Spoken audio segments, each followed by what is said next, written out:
And I would say we can start now. Maybe some more are joining, but I think it's time to start. So hello and welcome to our first methods chat this year. Like last time, we would like to record this session so you can watch it again afterwards. And as you know, the methods chat is a low-key meeting with junior and expert researchers who come together to discuss the specific method, to get inspired and learn more for the own research maybe. And today we are glad to have an eye tracking expert here. Let me introduce Dr. Ann-Sophie Grub from the Saarland University in Germany. From 2014 to 2019, she did her bachelor and master degree of science in psychology at the Saarland University. Last year, she finished her PhD also at the Saarland University with summa cum laude in educational sciences. And since 2021, she's also studying to become a psychotherapist. In her research, Ann-Sophie is focusing on teachers' professional vision, classroom management, and of course, eye tracking technology. She has published several papers on eye tracking research, and I'm now delighted that she's sharing her expertise and experience with us today. So let's start the methods chat with an introduction into the methodology, and the floor is yours, Ann-Sophie. Thank you, Silvia, for the introduction. Welcome also from my side to today's methods chat. I'm very pleased I'm pleased about the invitation and to be able to talk about eye tracking as a process-based method for recording professional vision, especially for prospective and experienced teachers in my research field. The presentation today is based on a book chapter, which will be part of the EARLI book series on professional vision by Professor Andreas Gegenbrotner and Dr. Rebecca Stanke. I hope it will be published soon. Today, I will briefly explain what is meant by professional vision, especially for teachers, very shortly, and then I will discuss various aspects that should more or less be taken into account in all eye tracking experiments. After this, I will discuss the differences, challenges, and advantages of mobile versus stationary eye tracking, different parameters and analysis methods used in the field of professional vision research are then presented. And building on this, there will be a brief excursus on methodological triangulation before moving on to the subsequent discussion and brief conclusion. You are welcome to ask questions at any time. In this case, please just call in if I don't see the messages. Acting professionally in the classroom is seen as a teacher's core competence in order to ensure proactive classroom management and to ultimately maximize the students' learning time in order to achieve the greatest possible increase of knowledge. Professional vision is relevant for professional action, for example, the early perception and identification of relevant events in the classroom, also known as noticing, and the reasoning process that builds on this noticing process, which ultimately involves an adequate interpretation and reaction to what is seen. Thus, professional vision represents the link between, on the one hand, knowledge of relevant events and their handling, and on the other hand, the ultimately observable actions and behavior of a teacher. Previous research on professional vision was often based rather subjective methods, such as analyzing observation data, videos, or interviews, and thus mainly focused on the reasoning process, for example, on differences in interpretation and the action or action alternatives derived from them. Eye tracking, however, offers the possibility of capturing the professional vision of teachers directly and process-based in the sense of the basal noticing process, and thus making cognitive and perceptual processes more visible. As with all eye tracking experiments, there are also some technical aspects to consider when designing and conducting studies on the professional vision of teachers in order to obtain reliable study results. For example, the choice of eye tracker and the associated choice of sampling frequencies play a crucial role. Important aspects also are the data quality, such as accuracy, precision, and data loss, which is also not independent on the choice of the eye tracker. The accuracy, for example, is the deviation between the actual gaze position and what the eye tracker has recorded as the gaze position. So this systematic error represents the spatial accuracy of the eye movement data, whereas the precision is a measure for the fluctuation in the recorded data, and it is defined as the ability of an eye tracker to reliably reproduce the same gaze point measurement from one sample to the next. The best case is also a high accuracy and a high precision, so that the system with high accuracy and precision provides more valid data because it is able to truthfully describe the position of a person's gaze. Other factors related to the experiment and the laboratory or test situation should also be taken into account. For example, the distance between the eye tracker and the participant. For example, the distance between the eyes and the eye tracker is relevant for the data quality. Depending on the eye tracker, there are around 60 to 70 centimeter are ideal.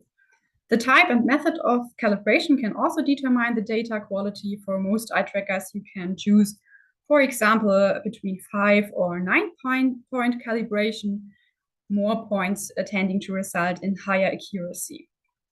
In the test situation itself, particularly with regard to the comparability between different participants, attention should be paid to the standardization of environmental factors. For example, incident daylight or different lighting conditions also play a role, as light incidence has an indirect effect on some eye tracking parameters, for example, pupil size or changes in pupil size. Other environmental factors such as vibrations, noise, or even the presence of other people in the room, such as the experimenter, can also have an effect on the eye movements. Last but not least, the physiological condition of the eye itself and the visual acuity or possible corrected visual acuity via glasses or contact lenses should be taken into account. Although these factors do not necessarily represent an exclusion criterion, they should be recorded as a control variable and taken into account in evaluation if possible. Mobile and stationary eye trackers differ in terms of portability, the types of studies for which they can be used, cost effectiveness, accuracy of the eye movement measurements, external validity, and generalizability of the study results. Both types of eye trackers have advantages and disadvantages as well as specific features. So we have a closer look at that. Mobile and stationary eye tracking here on different sites will be shown on the left side, you can see the mobile eye tracking, also called in action, and on the right side, the stationary eye tracking, also called on action. While the mobile eye trackers are portable and can be used in real teaching situations, the stationary eye trackers are used with video vignettes of own or other people's lessons. And with regard to the use of instructional videos in particular, it should be noted that the choice of video can influence professional vision too. I will go into this in more detail later. Mobile eye tracking on the left side has higher ecological validity compared to stationary eye tracking, as it is possible to depict a complex multidimensional classroom, also with regard to the unrestricted viewing angle. Stationary eye tracking, on the other hand, tends to be characterized by higher accuracy and fewer artifacts through the standardization.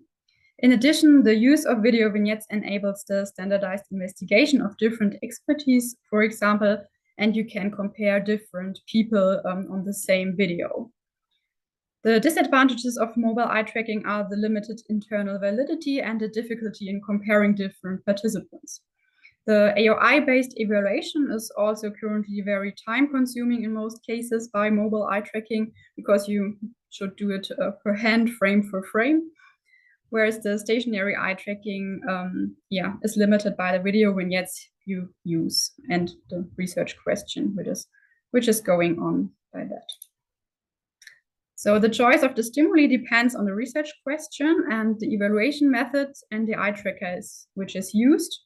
And however, when selecting videos or video vignettes, it is important to keep in mind that the choice of material can influence the attention patterns of professional vision. However, some of the following aspects are also relevant for in-action studies. In the following, I will only go into 2 points in more detail. So in addition, the teaching subject can also influence the perception processes. For example, a study by Stanke and Fries in 2023, they found that biology teachers seem to focus more on preventive aspects of classroom management, whereas mathematics teachers are more concerned with reactive management of misbehavior.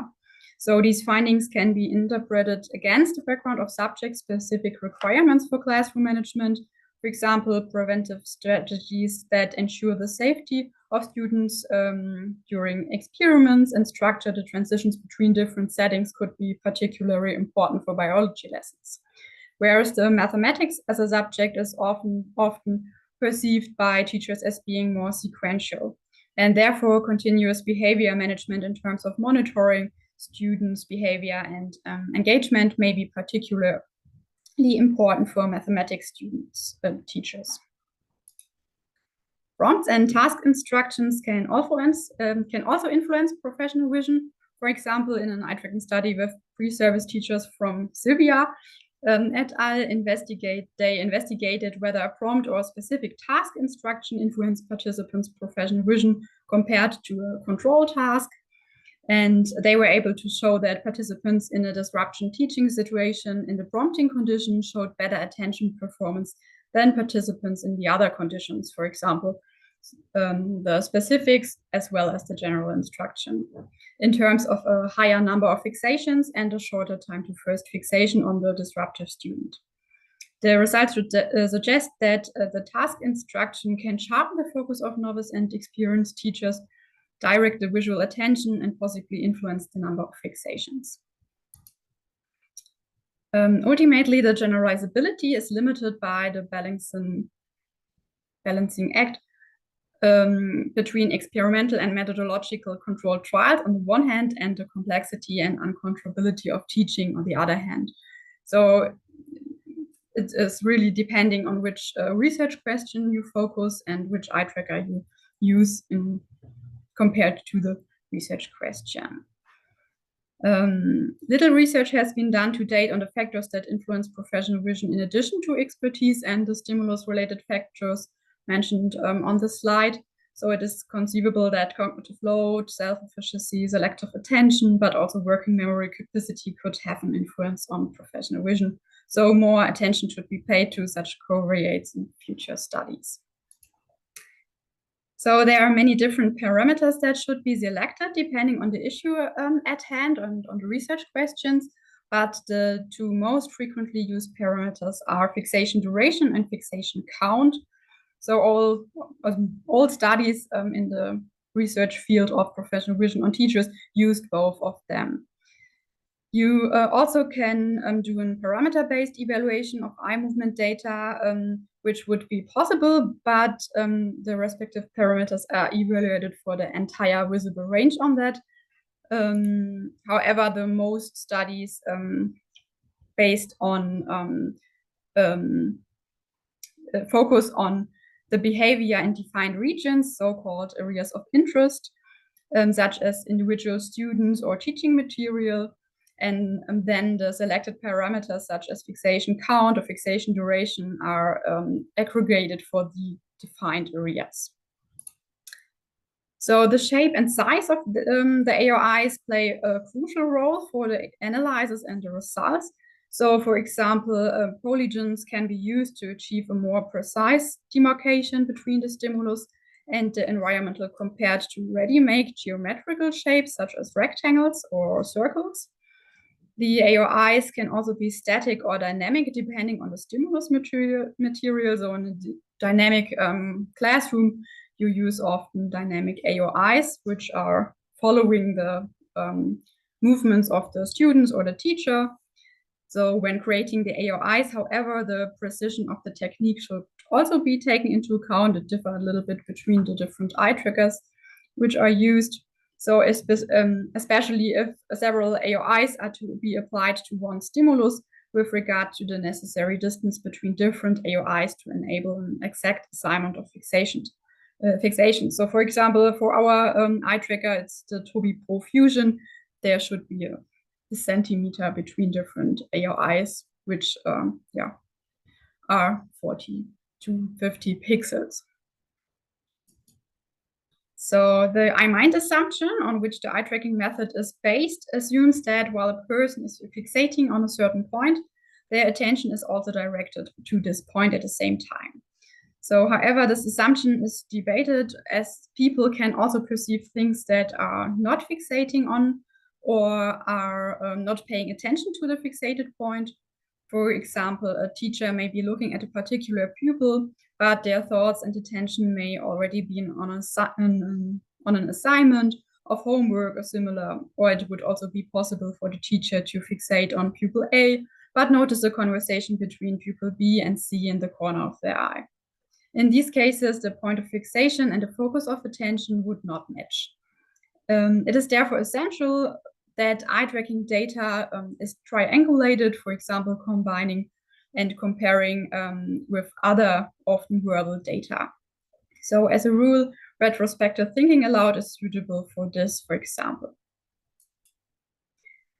Here you can see our own example from a data set we collected. On the left is a screenshot from Toby Pro Lab in which the video with the teacher's eye movement is superimposed. I think you can see the red dot or circle on the female student in the first row. And on the left there is a citation of that what the teacher was verbalizing after watching the video about this situation which is shown. So he said the girl is rummaging in her pencil case. He explained something. Why does she do that? Why doesn't she listen? Why doesn't she just listen? Then I would really say something, because both boys in the back, as I said, this is not a disturbing situation. It's just something that catches your eye. Wouldn't bother me. So it becomes clear that although the person fixates on the female student in the front, in the red shirt, recognizably by the red circle, I already told you that he or she is also cognitively with the boys in the back row. So that means that the fixation and the attention do not match exactly. So in summary, there are several aspects of eye tracking studies that need to be considered in the planning phase, for example, the technical aspects or the stimuli design. In the implementation phase, considering of internal and external influencing factors, for example, and in the analysis phase, for example, an AOI-based analysis or which other analysis method you will use. This means that there are various stumbling blocks in the designing of eye tracking studies for recording and analyzing teachers' professional vision.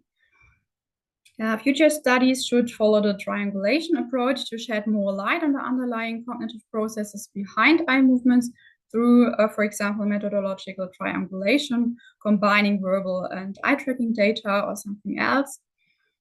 In the recent years, more and more technologies have been used in research, for example, also eye tracking in combination with augmented reality or virtual reality, as well as immersive simulated realities. So this combination offers the opportunity to supplement the standardized recording of professional vision and to develop training environments in which, in prospective but also experienced teachers can improve their professional skills. So augmented and artificial reality offer highly immersive laboratory environments that come very close to the dynamic reality of the classroom. Fully describing the procedures, parameters, and types of analysis used in published articles would ensure that a study is reproducible and potentially replicable, which would be crucial for open science research, especially with regard to the replication crisis and the associated publication bias. We would now be able to clarify open questions or exchange comments and ideas.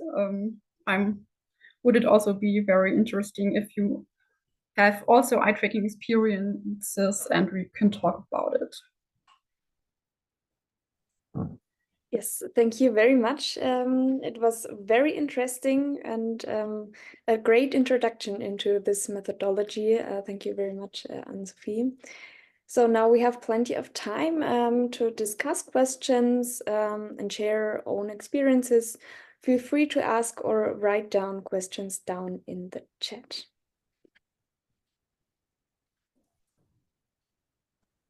Hi. Hello, Carla. I would like to speak. Well, thank you very much, Ann-Sophie.grub, for this presentation and to explain the methodology and how to use it well, at least the basics elements we need to consider when you use it. I've always been fascinated by this methodology, but every time I look at it, it feels so overwhelming, all the things I need to consider, all the data it will provide. It just, like, I cannot do that.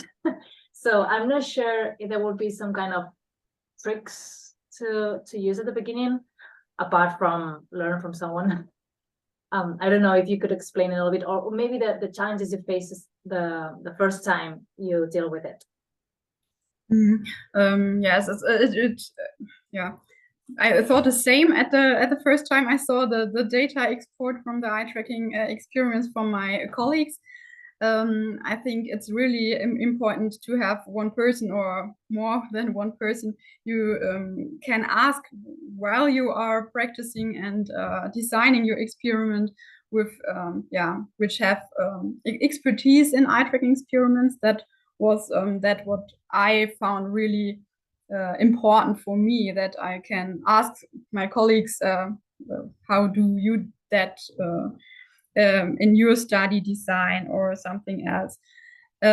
What I think what is really important is to really precisely describe the research questions and think about the parameters which will be used and which will be analyzed. Because of this, the experiment should be matching. If you design an experiment which with different aspects you should not mention in the research questions, it is later really difficult to extract the right things. I don't know if I explained it really good in this moment.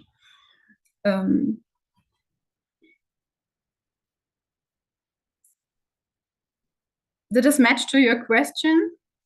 Yes, and I was thinking, yeah, I know you use it usually with teachers and with this kind of scenario, and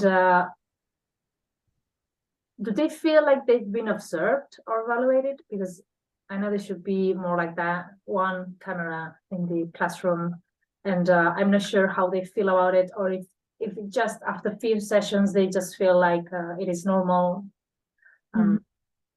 If there's a reaction of it. Okay. I only do research on with video vignettes on stationary eye tracking, so I have no direct data on this. But in other papers I read, there are some of them. Also, some of the other authors questioned exactly this thing. How was it to be observed through different cameras in the classroom while filming the sequences, or how was it that the teacher was wearing a wearable eye tracking for mobile eye tracking, and the students and teachers which wear the mobile eye trackers often says that they not feeling it very uncomfortable. They always told a few minutes it would be a little bit crazy, but then I forgot it that I wear an eye tracking classes, for example. So I not really know it from firsthand, but other studies says that it's not really a problem. Yes, that's a good question. And I also think that depends on the mobile eye tracking or monitor-based eye tracking, because at the monitor-based eye tracking, it's only the calibration that where you think about the eye tracker and being tracked. And afterwards, when you see videos or you are so distracted, I think that you will forget it very, very fast. Yeah. thank you for your answers. I was questioning what tools and softwares do you use for eye tracking data and how easy they are to handle? Do you hear any experiences? Yeah, I put there a little picture. We use the Tobii Pro Fusion. There are different eye trackers, but we only used this one. It's a binocular eye tracker, so it measures the reflection in both eyes. And we are using the Tobii Pro Lab to analyze and to the data, to export the data and to design the study itself. So it is all possible in Tobii Pro Lab, and it matches very good to the Tobii eye tracker. You can also do it with ePrime as an extension, but we didn't do that till now because it's a little bit complicated and not really necessary in our study designs till now. Tobii Pro Lab is very bedienerfreundlich, friendly for the customer. And it's there are many videos on YouTube and on the Tobii website which present different things, how to create AOIs, for example, or how to design the eye tracking experiment, or how to export the data, etc. So I think it's really easy, and our students which are doing their master theses, or for example, they need 1 or 2 hours to feel warm with the program, and then they are very then they are do their work for themselves.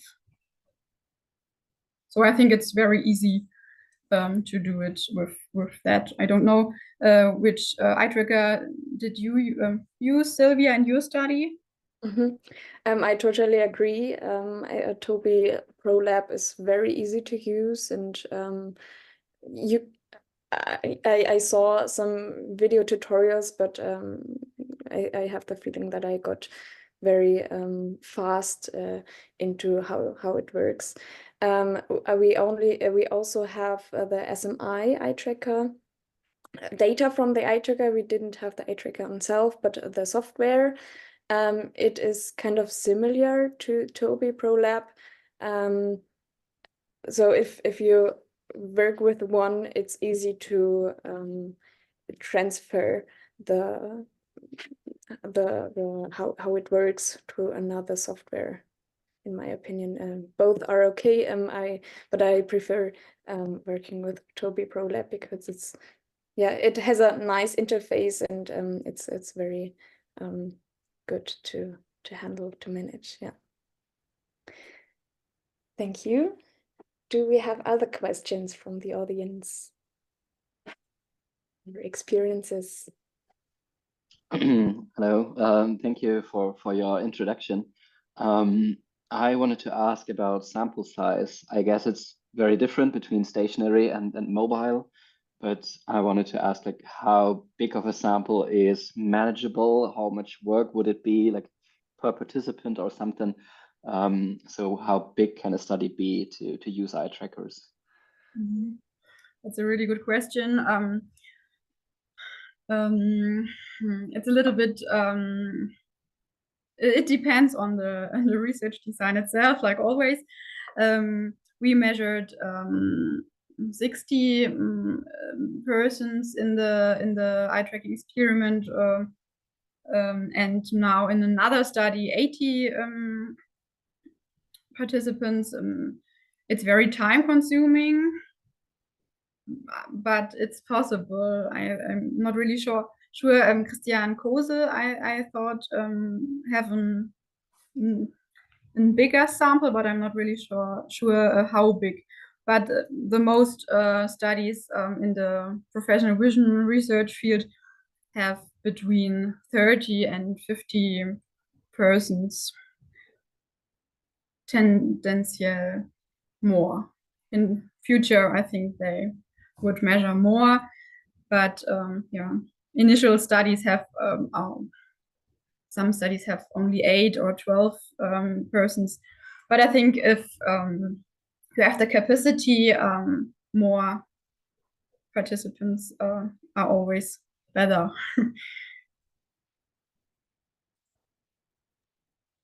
Yeah, thank you. That was a good question. Yeah, I would also agree.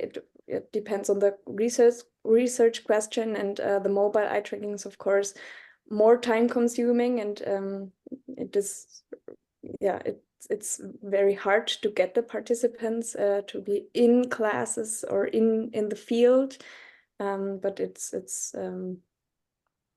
better to have more participants to also analyze it statistically than later. I had a little bit of over 100 participants on a monitor-based eye tracking, but I had the issue that it needed about 1 hour to open the data only, because the data was so big. They saw 2 videos, and I think the recording was about 20 to 30 minutes. And so I had so much data that it took very long to open the data and to export them later. So it need to be considered that it's not too much, too many participants. Yeah.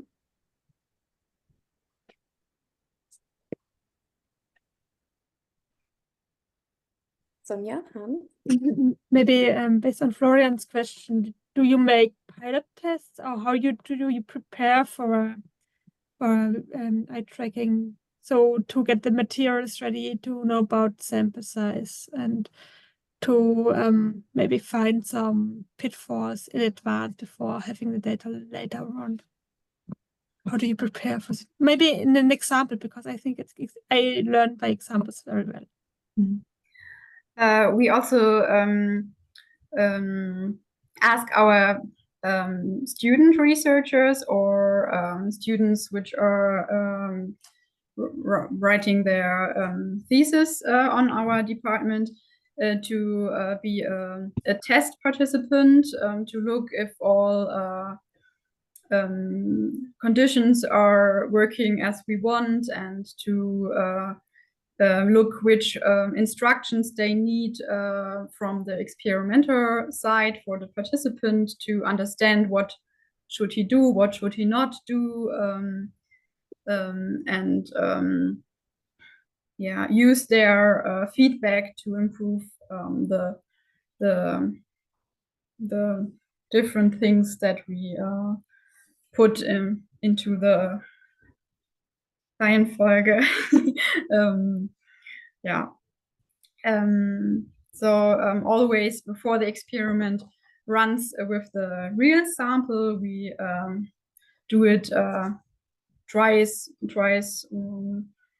or more times with people who know how the experiment should go, and then with people who should not know how it should work, but with one in the room who look if it works like it should work. I don't know. So it seems that a part of the participants are blinded to the experiment, some kind of way. In the test version, yes, Yes, of course, yes. to look if it is logically for the instructions, for example, and the working system. And do you do the whole process then, getting the data from the lab into the export and analyze them at least, or do you just look if it's saved and it's okay? On which time or point in the process? Already when you plan or design the experiment. We look also if the export is how we want it.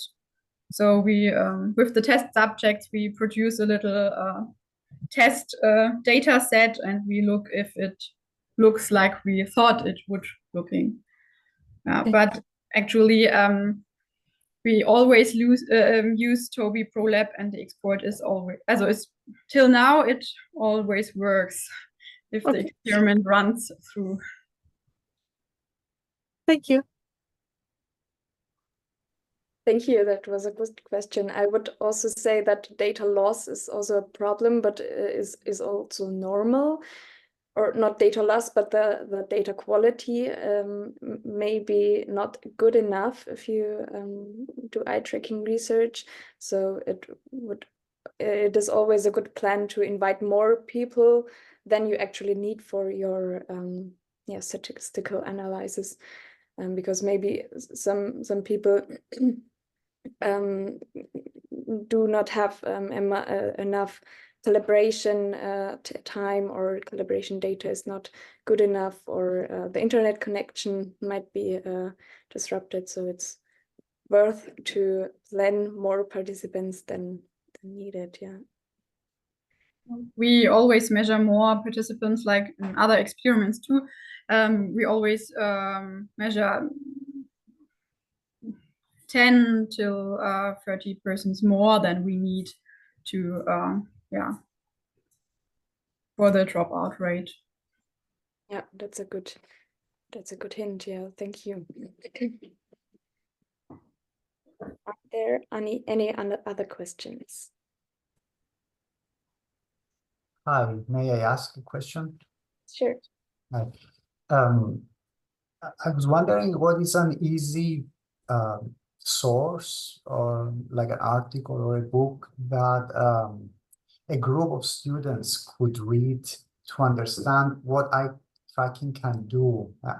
I don't mean using a specific system and how you work with that system, but more in the sense of what types of variables can be extracted, and especially how those variables correspond to specific psychological processes. Is there a good citation you could recommend for that? Yeah, I think a good book is the Holmquist et al. 2011, but it's really big, so maybe it's not really to read it completely, but in only short chapters. I found the article from Carter and Luke. I thought I should lie if I not really what, but one moment.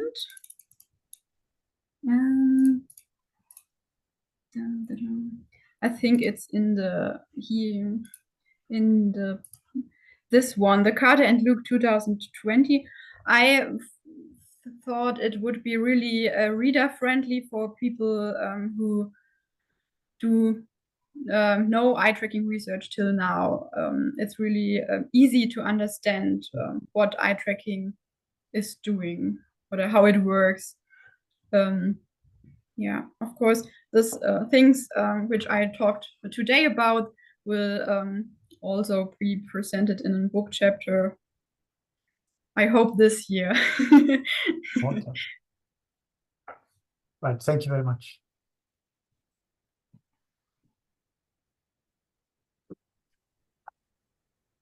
Thank you very much. Maybe another question from me. Apart from professional vision, do you know any other fields of educational research that implements eye tracking technology? I thought about this also.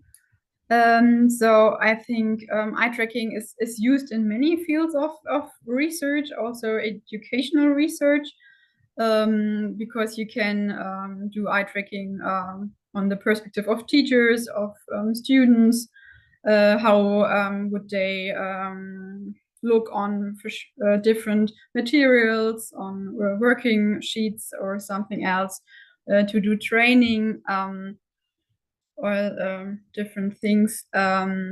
I thought about our own research group, which not only doing research on professional vision, so Korbach et al., a colleague from me, is doing research about embodiment and cognitive load, and he was doing a study, an eye tracking study, combining test performance and cognitive load questionnaires to investigate the use of pointing and tracing gestures in student learning material on heart, circle, Kreislauf, how the heart is functioning. And they found that, for example, the students have a significant shift in visual attention and a deeper processing of information when they used the embodiment gestures compared without the gestures. So in this context, you can use eye tracking as well, or you can use it for designing of work materials, such as a website designing, for example, or especially in the context of multimedia research, for example. So a colleague from me, Sarah Malone et al., they were doing a study with homogeneous and heterogeneous multiple representations, and they look if a text compared with a graphic, for example, is more useful for the students learning than only text or only picture, for example. And they used also the fixation count, the first fixation duration to analyze their data. So there are many different perspectives from which you can look on different things, and you can use eye tracking in many possible ways.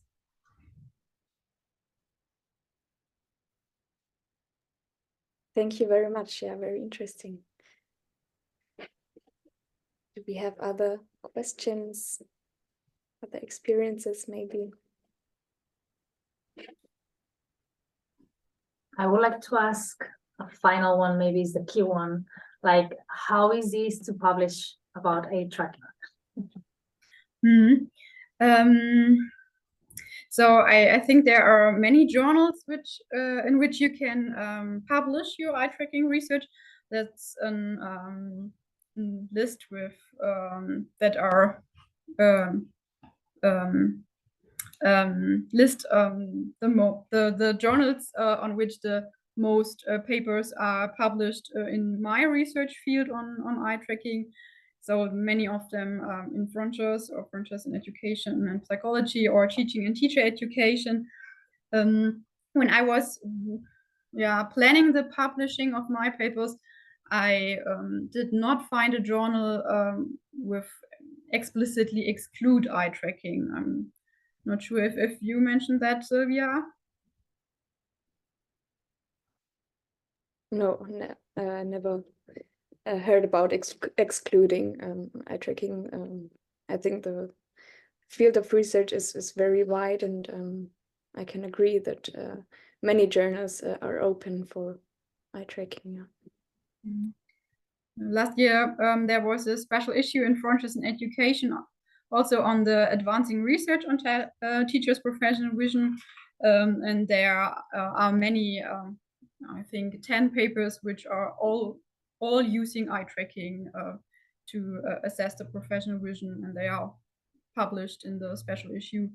So it's very nice if you are interested in.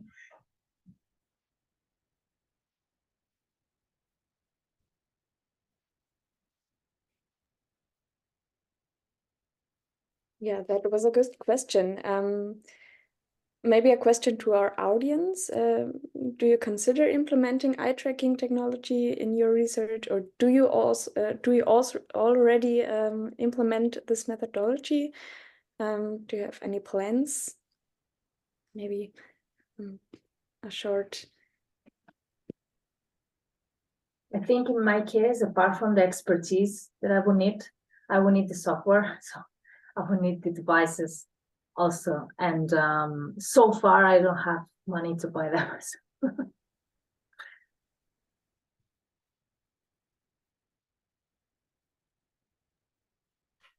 Well, we also plan for our study to use mobile eye trackers in the classroom sessions to measure the selective attention of our teachers, how they look at certain person's characteristics, like if the person is female, male, or has a migration background, or doesn't. But we are just at the beginning, so if there are any news, I would tell you about it later on, of course. But it was a very interesting introduction to eye tracking, so thank you very much, Ann-Sophie.grub.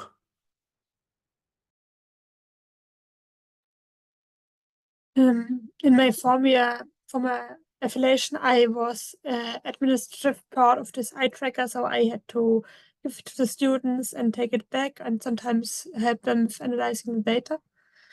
And that's why I was interested in seeing this. And currently, I don't know if I will use it, but I have the experience that if you ask within your university who owns an eye tracker and is able to give it to you, there's usually one or two in the university that you can use. So it's a tool that we had it in a central institution to give it to the students, but usually if I ask at a new university, hi, is there an eye tracker? Yes, we have some and some on SS too, so we can exchange it if you need it, because usually you need it quite for a while and you need a license for analyzing the data quite long, but the experiment itself, it's not too much time you need it. If you have designed it properly. And what we also that we made an exchange between the students. The former one gave they cooperated with the next ones making their bachelor or master thesis, and some also provided presentation of how they did it. So maybe if you have students in your university, that's a way to go to make them cooperate among themselves, because I was just administrative and did not know too much about it. So thanks for this overview for eye tracking. Ann-Sophie. Thank you. Yeah, interesting how it works at your university, and that also students are using eye tracking. That's nice to hear. That it's very common, this method at your university. Okay, are there any other questions, experiences? We have some time left.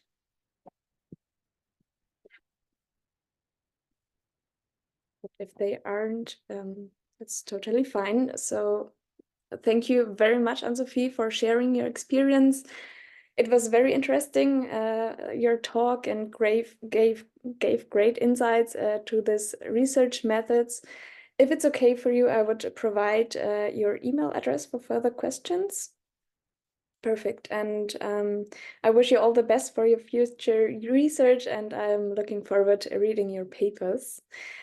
So coming to an end, thank you very much again. And I would like to announce our next methods chat. The topic will be about explicit and implicit attitudes. Aldin Aljagic, who's also here from the University of Augsburg, will talk and discuss about methods of measuring attitudes. I think this will be also very interesting. In February, you will receive another invitation with the next newsletter again. And yeah, thank you very much for being here. You will also will be able to see the recordings in the next newsletter. We will attach the link to the YouTube link. And until then, I wish you a nice day, a nice week, and see you again on the next methods chat. Thank you. Goodbye. Bye. Bye. Thank you. Thank you. Bye.